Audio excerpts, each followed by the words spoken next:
بسم الله الرحمن الرحیم. د نبوت په ابتدا کې د اسلام د دایره په پراخېدو شو. ابو عبیده ابن الجراح، ارقم ابن الارقم، عثمان ابن مزعون، قدامه ابن مزعون، عبدالله ابن مزعون، عبیده ابن الحارث، سعید ابن زید او د هغه بیبي فاطمه بنت خطاب د حضرت عمر رضی الله تعالی عنه خور او اسماء بنت ابي بکر، خباب ابن الارت، عمر ابن ابي وقاص د عظیم شخصیتونه د اسلام په دایره کې داخل شو. په دې وخت کې عبدالله ابن مسعود رضی الله تعالی عنہ هم ایمان راوړو.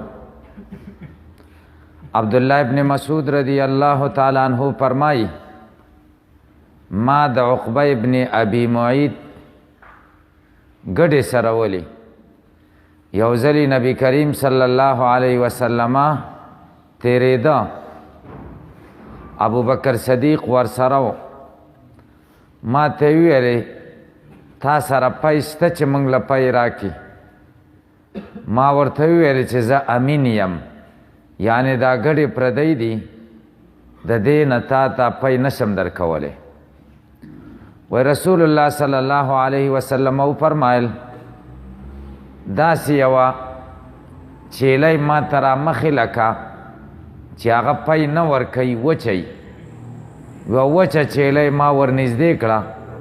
نبی کریم صلی الله علیه وسلم د هغې په غولانځه لاس وواهه او د هغې نه لاندې پی راتوی سوی. پی راولوشلې، اول یې ابوبکر صدیق رضی الله تعالی عنہ ته ورکړې، بیا یې ما ته راکړې، دومره م اوسکلې چې ښه پې ماړه شو، او بیا یې اشاره وکړه او دا پی واپس شوې او دا ګډه او یا دا چیلی په خپل زاړه حال شوه.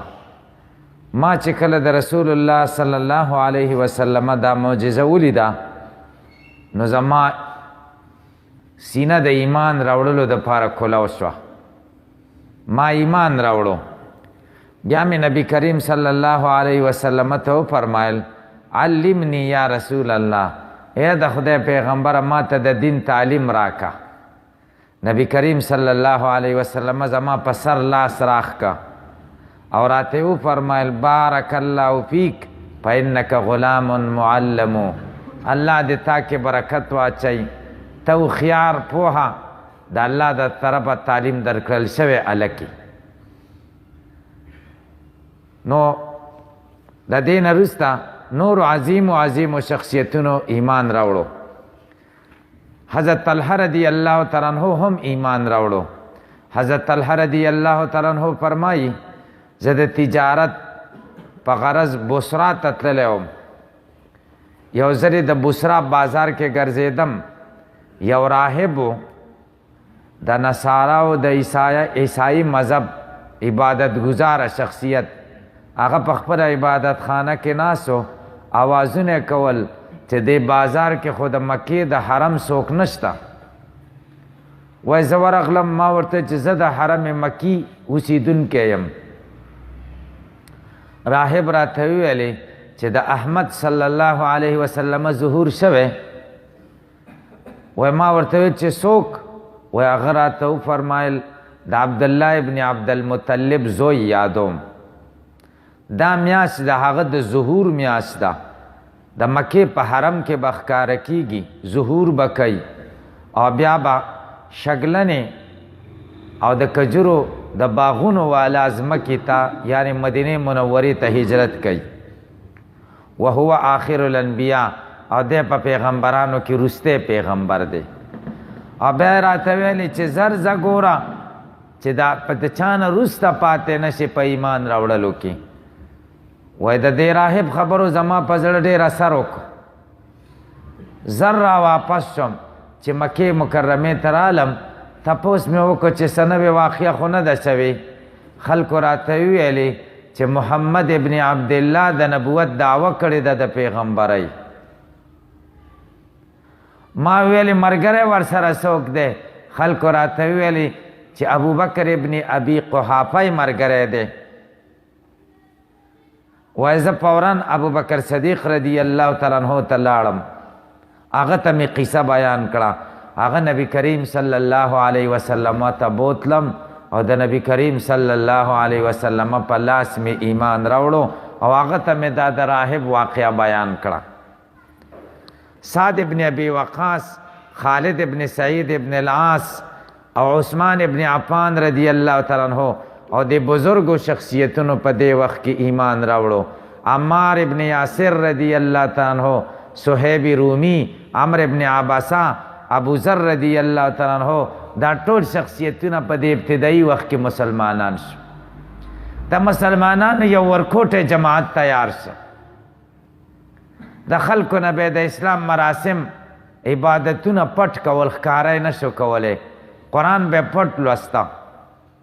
دی مشوره وکړه چې موږ له یو پټ مرکز پکار دی چې هغې کې یو ځای یو مشوره کوو، څوک راځي موږ سره ملاقات کوي. دې دپاره دار ارقم وټاکه. د ارقم رضی الله تعالی عنہ کور. ارقم د اولینو مسلمانانو نه دی، وم یا لسم مسلمان دی. د صفا په بیخ کې د کورو اوس هم هلته یوه دروازه لګېدلې ده باب ارقم په نوم، او دا دروازه په مقه ځای کې لګېدلې ده چې کوم ځای کې د ارقم کورو. د حضرت عمر رضی الله تعالی عنہ د اسلام راوړلو پورې صحابه کرام او نبی کریم صلی الله علیه وسلم په دار ارقم کې اوسېده. څوک به راتلل نو هلته به ورتلل پټو. 3 کاله دا سلسله دقه شان جاري وه. مخفي طور به نبی کریم صلی الله علیه وسلم به په پټه د اسلام دعوت خلکو ته ورکو، تر دې پورې چې ورو ورو د اسلام دایره وسیع کېده. یو ځلې نبی کریم صلی الله علیه وسلم د قریشو ټول قبایل راوغوښته، ټولې ډلې، او د صفا په غونډۍ ودرېده او ټولو ته اوازونه وکړه چې ټول راجمع شئ.